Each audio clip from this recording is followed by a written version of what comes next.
Guys, I want to get loud all of a sudden. Do it. Sorry, I'm gonna. It's you. I knew it was coming. I'm sorry, guys. Can't but I hold 'em need back. to do that. It is. You feel like Poseidon chucking that bugger down in the water. Sucking that bugger. Did you butt out that deer? I did not butt out that deer, but the next one I get, Okay. it's getting its butt out. Is that little Stevie out here in the back? Drobop. Bow drop, I'm sorry. Drobop. Hello. Stay tuned. I'll be back after my seizure. Every little chipmunk that was running around, everything's dead quiet, and I went like that. Just happened. I saw what is in essence a nature-gasm. Welcome back again, guys. This is Uncle Catfish, and you're listening to the Sonic Campfire. We're done with the Great American Outdoor Show, which was a total epic experience for us. What a wonderful time up there. What do we say about it? And this is, That we haven't already said. Yeah. I haven't touched ground yet, guys. We're busy. We were busy. You're touching cotton. I was touching cotton at least twice. We're the Rutten River Pursuits podcast. Who's with me? I'm Will. It's Uncle Buck here. Todd Weikert here. Oh, I'm excited. Todd Weikert's with us, boss. I've heard about Todd now for a long time. We tried to hook up last year at the show, and our paths just didn't meet up. But I can't emphasize you enough of somebody who is inspiring through his videoing and in his pictures, in his adventures. I work with somebody that is very close and dear to him that likes to show me all the pictures of his epic adventures, and I love to go, I'm stuck at work. That looks amazing. But you spend a lot of time away from home. But before we get into your epic adventures, where are you from? I am from Fairfield, Pennsylvania. Yeah. I grew up in that area. I actually went to high school in Gettysburg. For a living, I'm just a farmer. My passion is with hunting and everything. I grew up hunting, and it's just something I love to do, and I just want to stick it out. And it's a great way to tour, the world. It sure is. And yeah. you can do that through hunting and everything. And thankfully, everybody, has a lot of great organizations there that allow you to do that. Starting with the NRA, it's a great organization, and they keep our rights for us and everything. And Yep. Everything works out good.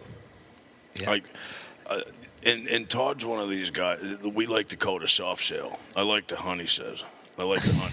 Is that an understatement? Pictures of some of the animals that Todd... Is he downplaying that? A little bit. I got to see, the brand new, Galaxy S47 with, the 40-inch screen that you carry in your pocket, and I couldn't fit his so-and-so Yukon in the picture, so we'll get to it. But, I was like... Yukon ground squirrel. It's like you had to take quadrants of the antler. It was pretty amazing. Really? It's just how he downplayed, I'm just a farmer.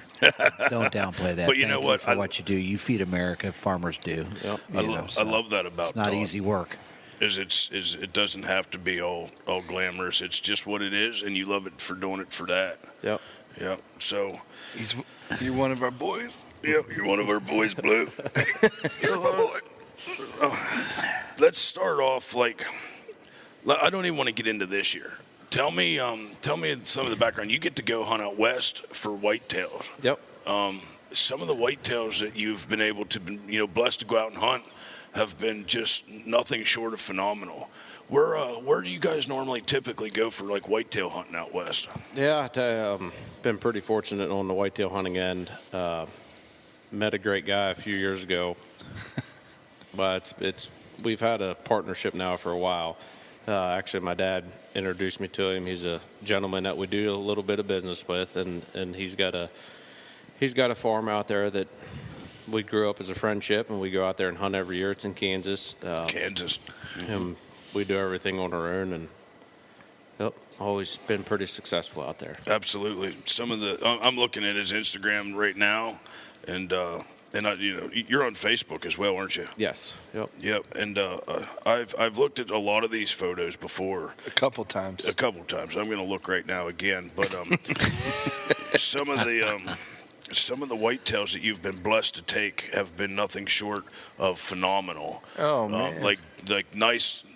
I mean, they have out here in Kansas. They have the nice big mass racks with like heavy beams. Tell us, like, how does, like, maybe like go back to like one of the first times you got to go out there as a PA boy. Oh my gosh, my first ever time there. It was quite the experience. Yeah. Went there and didn't know anything from Adam, just a PA boy here. Grew up, hunting the woods and everything, and went out there, darting in and out of the apple trees. Yep. And go out there and everything's just wide open. It's wide open plains, and went out there and all of a sudden the first hour we were there, I mean, there stood an absolute giant deer, biggest deer to date that I've seen in person. And I just got hooked ever since then, and wanted to keep going back, and it's been great. There's something in the diet out there that them Kansas deer are something else. Yeah, there is. It's they got good genetics, and another thing about it, it's low hunting pressure, and they can really get the age on them. Yeah, and everybody in that area, they just don't shoot anything unless it's something bigger than they've already got. Yeah.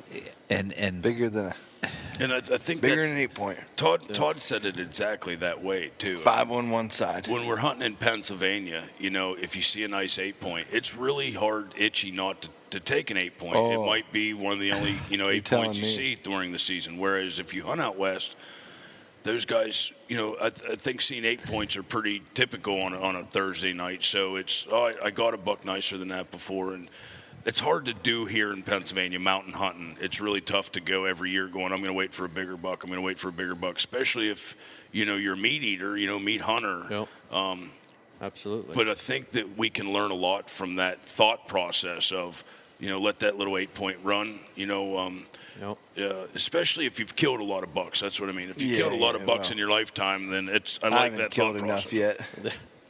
I'm not there. I've never actually sat, and we've talked to a lot of industry people. We've talked to a lot of pro hunters and a lot of pro fishermen and guides, and I've never had the chance, Todd, to actually sit here and flip my phone 45 different times to my brothers and go, hey, looky here.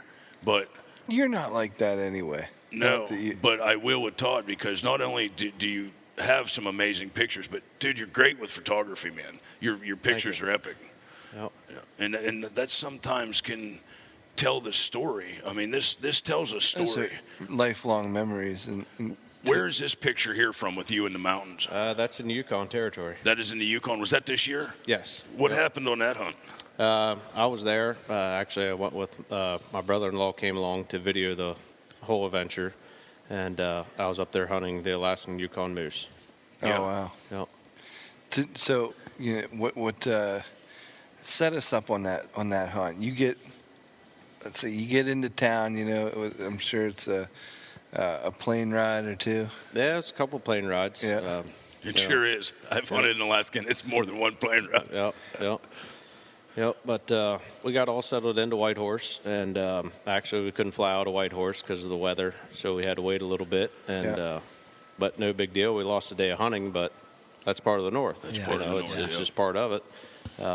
And we flew out the next day and started hunting, as soon as we could. And the whole trip was just an absolute adventure. It's part of going to the North Country. I always wanted to see it, and I got to see it and came out with an absolute, great bull. Yeah. And it's hard hunting, too. It's a physical challenge to hunt Alaska. It is. It really is. And I was there in the Yukon, you hear about people moose hunting and you see moose hunts and everything, and how they broadcast it on TV, and I was looking at it and I thought, it's not real physical or anything, but shoot, every day, you got to go clear up to the side of a hill and do some glassing and come back down and make a good, try to do a good stalk and everything, and it can be tough. Yeah. now, do you do any prep work before you go on a hunt like that? Do you try to I do a little bit more cardio? Yep. Mostly just do some cardio stuff,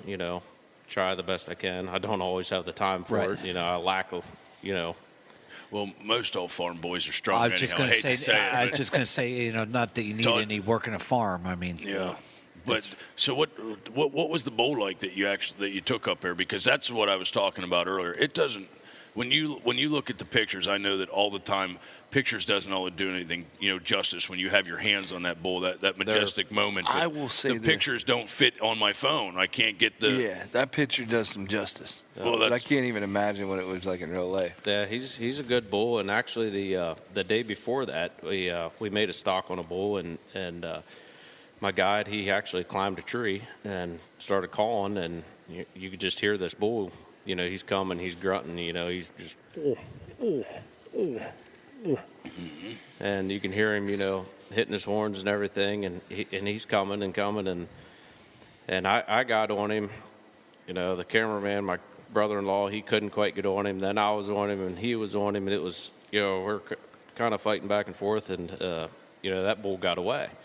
And, I'm one of those guys that, I never give up. The guide was kind of disappointed. He wanted to know, what happened and this and that. And I said, we'll find another one.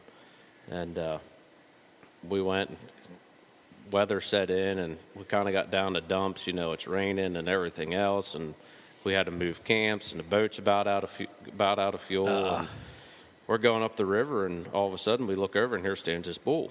So we stop, and we're looking at him, and he's not a real big bull. He's a nice bull, but not a trophy bull. And so my guide, he decided, well, let's, something's going on here with him. There must be another bull here. You could just tell by the way he's acting. And we got off the boat and got up there a little bit. And here once again, you could hear this other bull just back in the back, just grunting his head off. And this bull, the bull that we originally seen off the boat, he came walking back out. And all of a sudden, here comes this other bull, and I got everything on film. Both of them just collide, and it sounds. It's just amazing to see. Like It's a one couple of of the- That's one of those moments in life that's epic. like road plows That's crashing together. Like two PA snowplow trucks. Exactly. smashed That's together. what I picture with them racks on them. That's worth the price of admission right there. Buddy. Yep. And they did that, and then the bull ended up shooting it. I seen him. He lifted his head up, and I could just see his great big fronts and everything. And I said, that's my bull. And That's the guy him. says, Yeah. that's him. Shoot. And I was fortunate enough and made 2 real good shots on him, and he expired pretty quick. And turned out to be a great bull. He's 62 inches, and he's right on Boone and Crockett. He probably won't make it, but he's right there. Oh, he looks every bit of Boone and Crockett. He's beautiful. What what a story! And so many hunting stories surround on that roller coaster, and when you're at your lowest It's low, not going to happen. It's not not going to going to happen. Not going to happen. And Bang. Yeah. it's there. I mean, And Then you're in the middle of a bullfight. Then you're in Yeah. the middle of a bullfight. Exactly. well, you're watching a nature-gasm, if you will. Yeah, we like to use that term a lot whenever you just can't believe what you're seeing in the outdoors. Yep. Yep. Yeah, I mean, and then boom, then an epic hunt comes. It happens. It happens. Now here's the deal. When I hunted in Alaska, I wasn't taught. I was the packer. So right after this amazing quick shot, expired quickly, beautiful bull, all the amazingness is over. Then the packer has to cut, quarter, carry. At least you guys were you close to the boat? At least. Yeah, we weren't too far. Good. It wasn't a bad pack out. I think we got done quartering them up and everything around.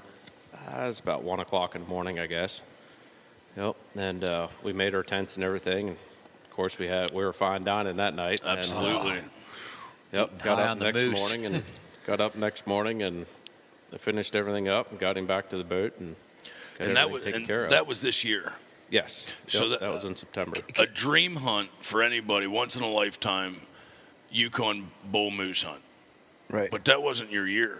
You also flew to the other side of the pond this year. I did. Made it across the water. You gonna back me up? Can I ask another moose question? No, we're going moving on. No, go ahead, Bud. I need to channel my inner Stevie. I have a question. Like, how big was that moose? Like, how many pounds? They're a big animal. I'd say roughly 1,500 pounds. And dressed coming out of the woods. Well, you quarter it. You quarter yeah, it. you quarter it up. You quarter it up. What are you, Put it on your backpack and hike. Army of Sherpas to get something that big out of there? Take a couple trips. Yep. And so you guys did Thank that. you. Did Sorry. you guys have packers, or did you have to pack it No, out? we packed everything on our own. Yeah. See, he did it the right way, whereas where I did it, that was my job. As a packer in Alaska, for the summer, that was my job. I carried, cleaned, cooked, maintained the fire, made hunters happy. And once the shot was over and the pictures were taken, that was my job to cut, quarter, skin, carry off the mountain. Yeah. Thanks. Yeah.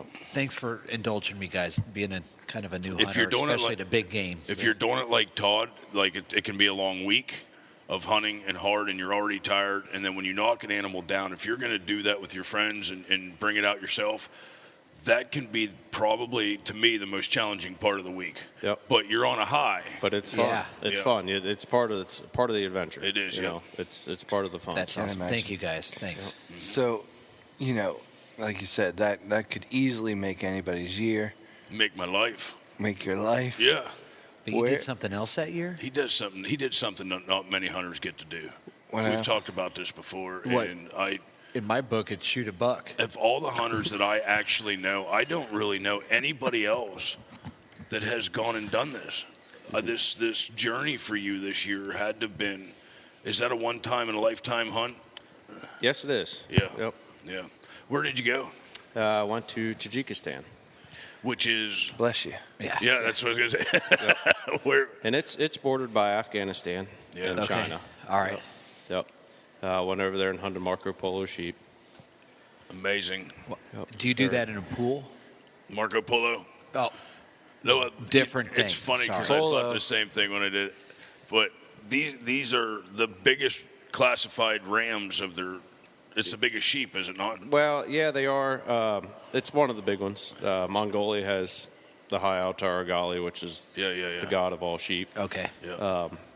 But the Marco Polo is definitely one up there on the major hit list if you're a sheep hunter. Yeah. Yep. Oh, wow. And I imagine they don't hang out in the lowlands where it's nice and soft. And Oh no, Yeah. no, Yeah. it's you're in the altitude. Mm-hmm. Actually, when I was making a stock over there, I took a mid-Asian ibex also while I was there, and on that stock we hit over 16,000 feet. We're at 16.3, and it's an adventure. And it's are all you in huffing tune. and puffing up there? Oh, absolutely. Yeah. Yep. So, I mean, And that's even higher than where I was hunting doe sheep. If put that in retrospect. And then after you got to hike and do all, Well, the keep thing is- going. yeah, I'm it's just not even- I'm just blown away the physicality that it's it not takes even a to hike. do So, this. like around here, the mountains are like 3,500. Yeah. I mean, average. Some a little bit higher, something, but That's not even 3,500. base camp over there. That's- No, well, No. our base camp was at Six- 13.5. Yeah. 1,600 I couldn't breathe or up. 16,000. Yeah. I don't know. Here's the thing. Here's how I'm so proud of you for doing this. I have such admiration and almost jealousy because Pure I'm jealousy. not sure that I could even purest make nothing but. the long flight over to China without being worn out and getting out and going, being so far from Like- home, being close to Pakistan, China. Yep. You're not Afghanistan. in America anymore. Was there any essence of any danger of being out there? Absolutely not. No, I never felt scared at one time. No. The agent that we went with, a hunting consortium, they do an absolute phenomenal job. I mean, they have everything lined up for you. Boom, boom, boom.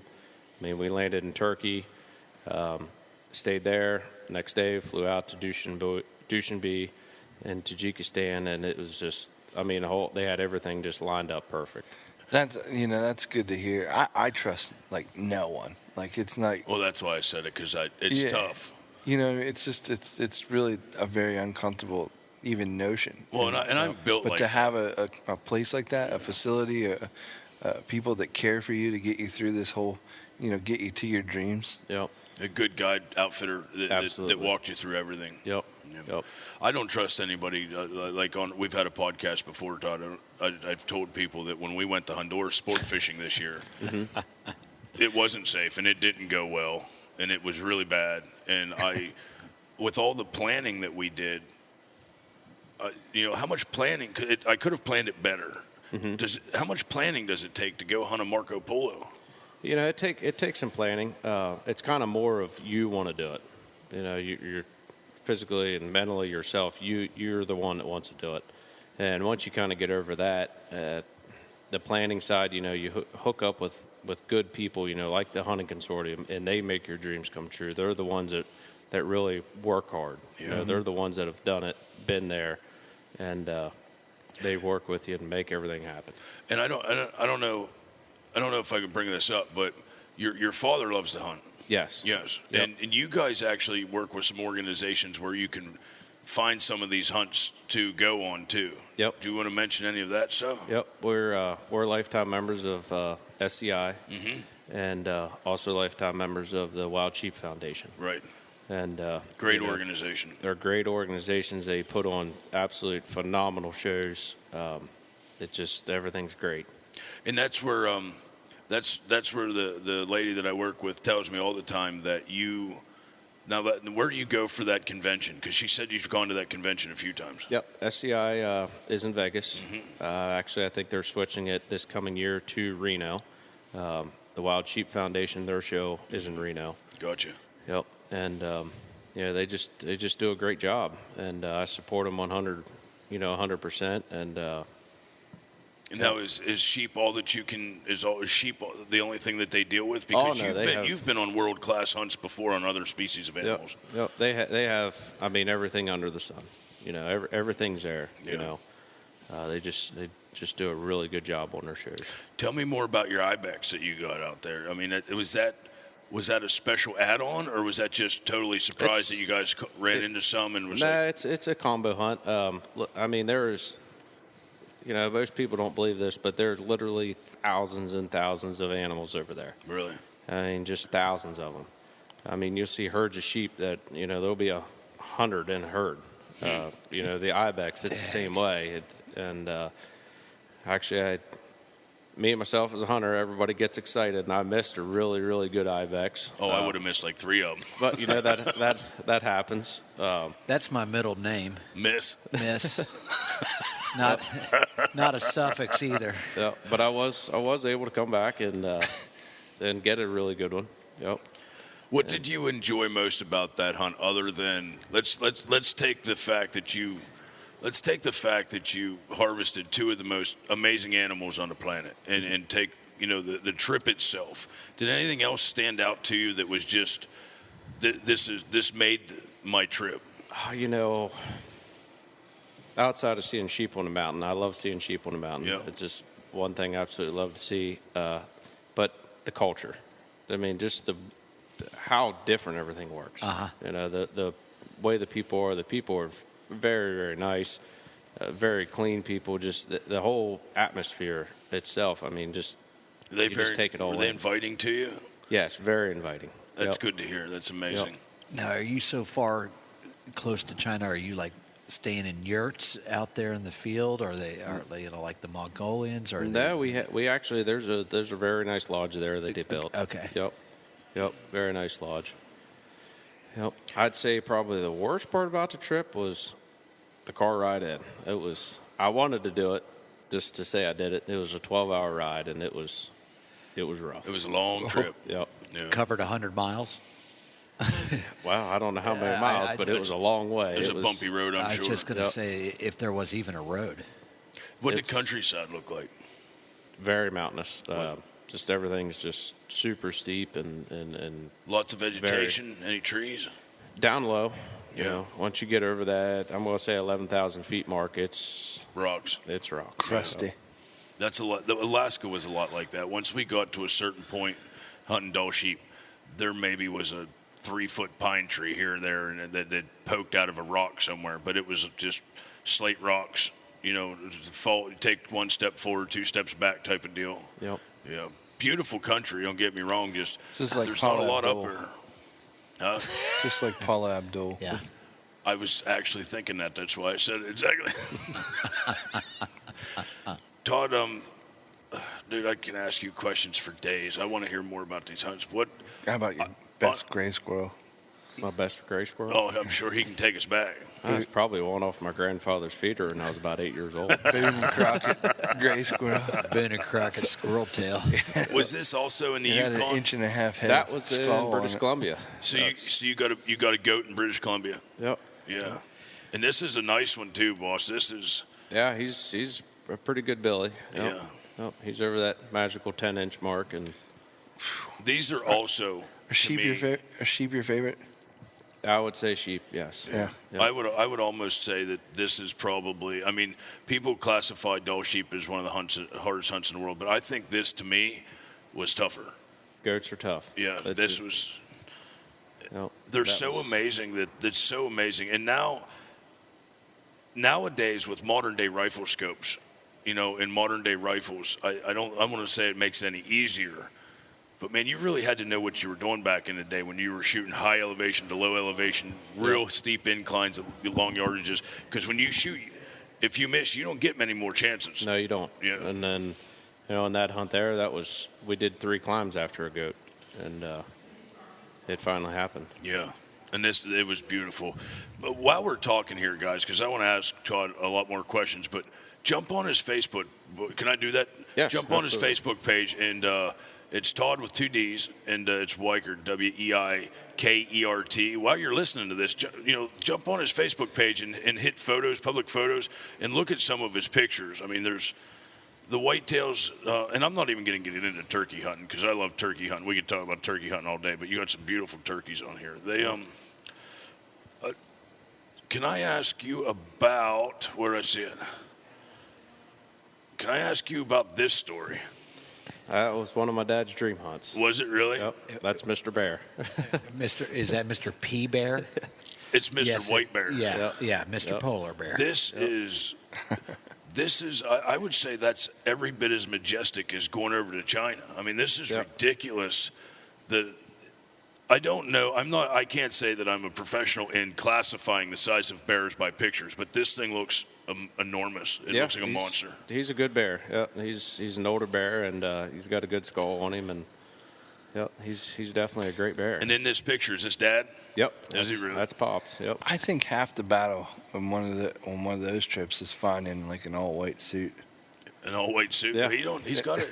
I mean, they just don't sell them around these parts. Yep. So Will here just bought a cowhide rug that looks really beautiful. I mean, did. really beautiful in the living room, and it was nice. But what exactly does Dad do with this? Right now, we're not allowed to bring them back into the U.S. Aren't we allowed to bring polar bears back? No, not yet. Hopefully, everything gets cleared up. Hopefully, we can bring them back. Actually, the bears that were killed from 2007 earlier, they're allowed to bring them back. But right now, he's still up there in storage. But So you hopefully- still have it. Yep. Yeah. Hopefully, we'll be able to get him back. Yeah. Gotcha. How do you bring ibex back from the does the meat, China? Like, does how the do you meat get donated? How do you bring this back, or does the guy do most of that for you? Ship it for you? They take all the meat and everything. We ate some while we were there. Yeah. But the rest of it, they all take it. All the villages and everything. That's They awesome. take it, and then our trophies, they get shipped back to the U.S. and they got to get cleared by the USDA. Yep, and then yep. once they're cleared, Does that take time? not too much. Not too much. They work pretty quick on it. Yeah. I haven't had the chance myself to go out of the country like this, say to Africa. It's something me and my wife talk about all the time. And really, I think that you inspire me because you even say that you have to get it in your mind to just go do it. Because one of the things that stops me is how difficult it will be to get those things home and get them through customs and deal with the hidden costs and just the waiting game and that type of thing. And I got to just get it through my head that this is doable. And to see you and your dad go out and do all this stuff makes me think that it is possible to do it. Yep, and it is. Now, This is you. Yeah, that's a good story there. Yeah, let's hear that. So this is near and dear to my heart. I have an amazing, Alaskan grizzly bear story that I've never told on the podcast. So I would love to hear yours so that one day I'm inspired to tell mine. Because I didn't take a grizzly, Yeah. but I sure as heck had to try to move one out of the tundra. And They don't move very easily. Yep. They're heavy when they're on the ground. So what happened here? And I'm looking here. Jump on Facebook, like I said. This is a beautiful bear. Yeah, he's a good bear. Yep. And that hunt took place in Alaska in 2010.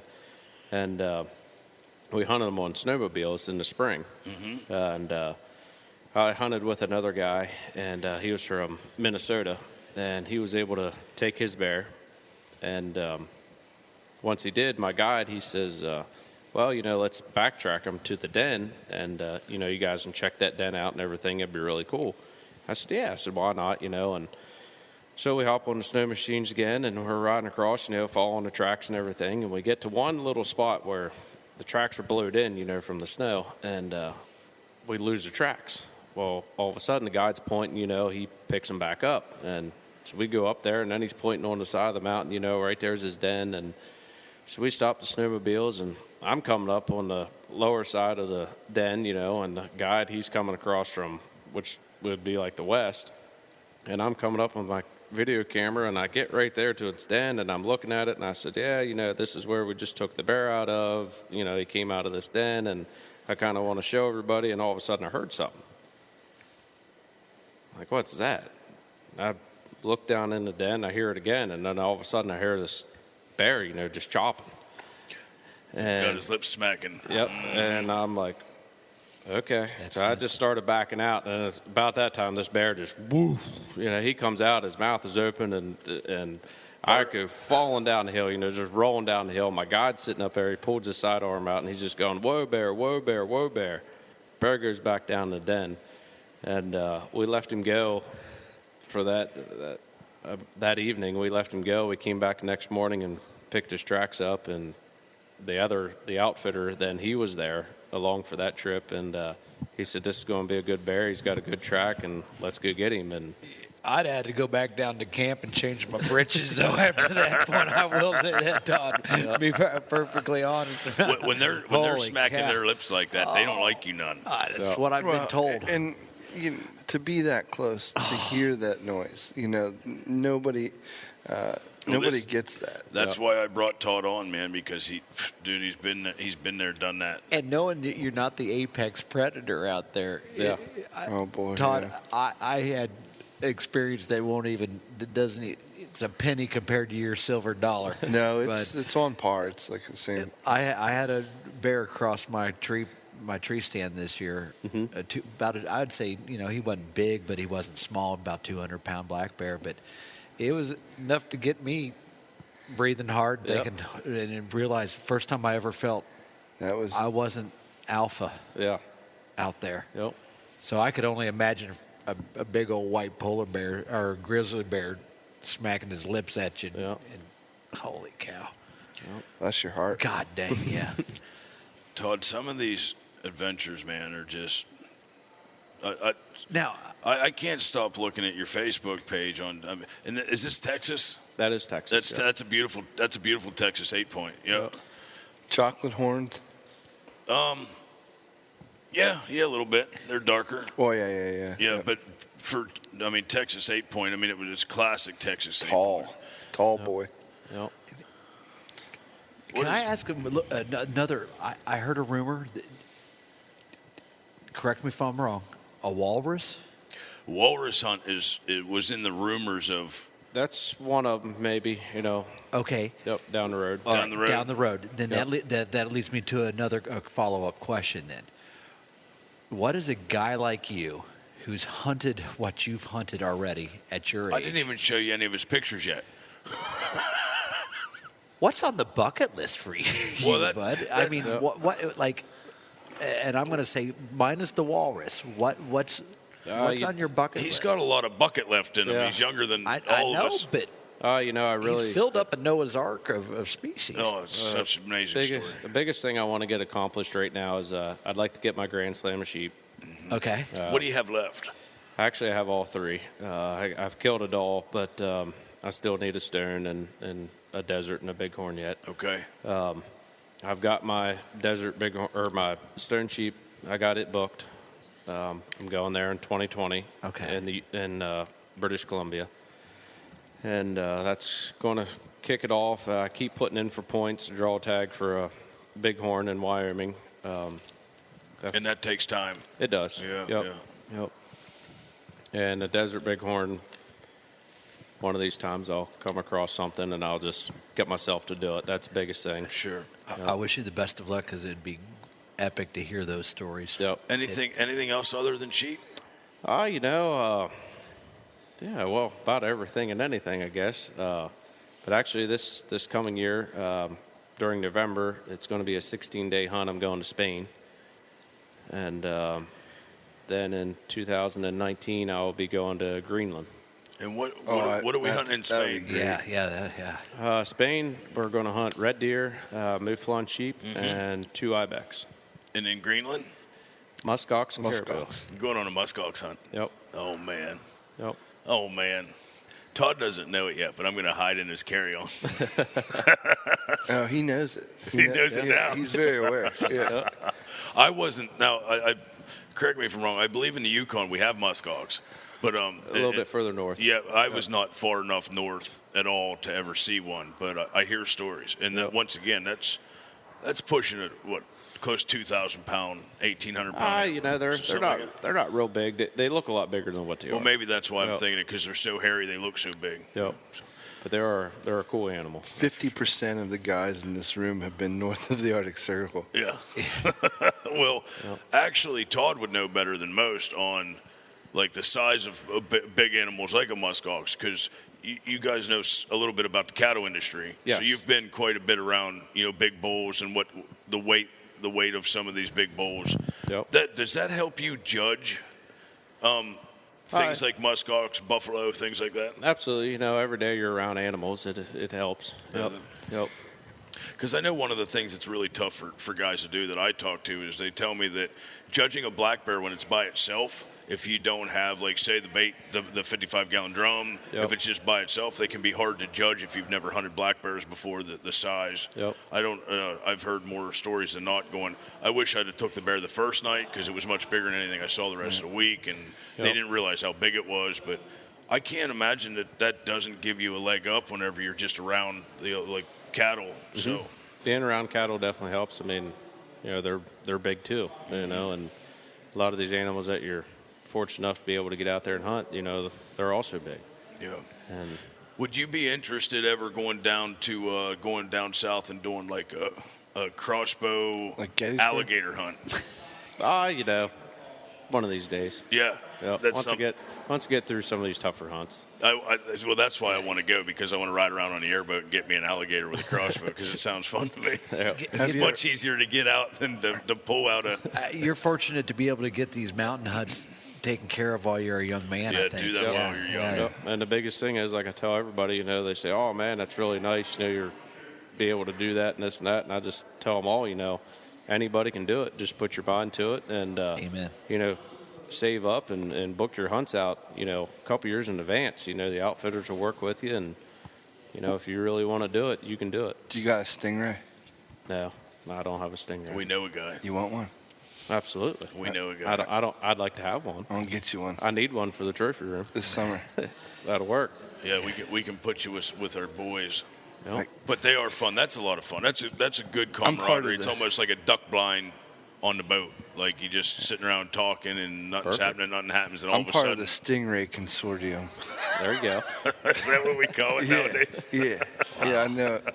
We'll take good care of you. We'll get you into town. Yep. Mix you in with the locals. I've always That'd be wanted great. to go back to Alaska to hunt caribou.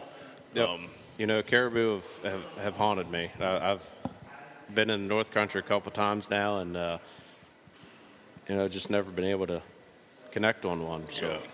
Something in me when I go to sleep and people ask me, like Buck asked, what's your bucket list hunting? A double shovel caribou would be. Yeah. I mean, it's like my thing that I want to do. Yep. I'll never forget the first time I would have been able to shoot a caribou. Actually, I was hunting Dall sheep at the time in the Yukon, and we hiked the whole way up there. It was a 2-mile hike in, and then we got to where we wanted to be, and the next morning we wake up, and there stands this, beautiful bull. I mean, I can still see him today. Had just huge bezzes on him and a double shovel. His tops are a little weak, but he was just a beautiful bull. Yeah. And my dad says, oh, he says, and my dad was along with me on this trip, and he says, he says, son, you ought to, go ahead and shoot him. And I said to my guide, I said, what do you think? And my guide says, well, he said, he said, if we shoot him, we got to carry him the whole way back down out of here. Your hunt's we got to over. come the whole way back up, to hunt sheep. And I said, well, I'm just going to leave him pass. We're in sheep country now. I really want a ram. So. And that was out of the spike camp on, Yes. Yeah. Yep. I told a similar story too, because I can totally see that. I woke up out of a small tent in Smoky Creek camp, and I woke up one morning, come out into the tundra, and I could see a long way over the rolling hills. The wet mattress type of ground that you walk in.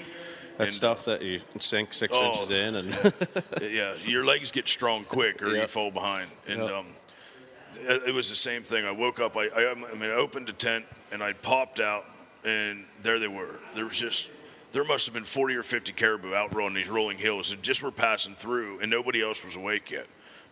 And I sat there and it was really super majestic. And those types of things like that make you. You're right. They haunt you. Yep. I so want to go back and do that. And it's getting a little tougher to get up and do it, but that's one that's doable. Yep. So Todd, this take it to the blood. this overarching thing, this life journey that you got going on, like that. Most people don't get to do this. Like we've said it a handful of times now. How many people get to run with the bulls in Spain? Okay, there's just It's the same way. Yeah, like there's a handful of things. He fought the mouflon in Spain. The mouflon. The running of the mouflon. The mouflon run. The only mouflon I know is a flying mouflon. What I'm trying to get out is what are your goals? Like where is this gonna, the 50,000-foot view of the goals? Yep. My goals would be, like I said, one of them earlier, to kill my Grand Slam of sheep. I really, really want to get that done. And to go from there, I'd like to kill my Big 10, and following that would be my Big 29. And, just keep following through it, and I've always, my dad took me to the SCI show when I was, I guess I was about 16, 17 years old. And I remember sitting at a banquet dinner one night, and I looked up, and seeing these guys getting their awards. Jim Shockey's there getting an award, and just all these guys getting awards, and I'm like, I want to do that. I want to be that guy up on that stage one day getting an award. Yeah. And I just put my mind to it, and that's what I want to do. Keep plugging away at it. Yep. Yep. We'll be podcasting that night.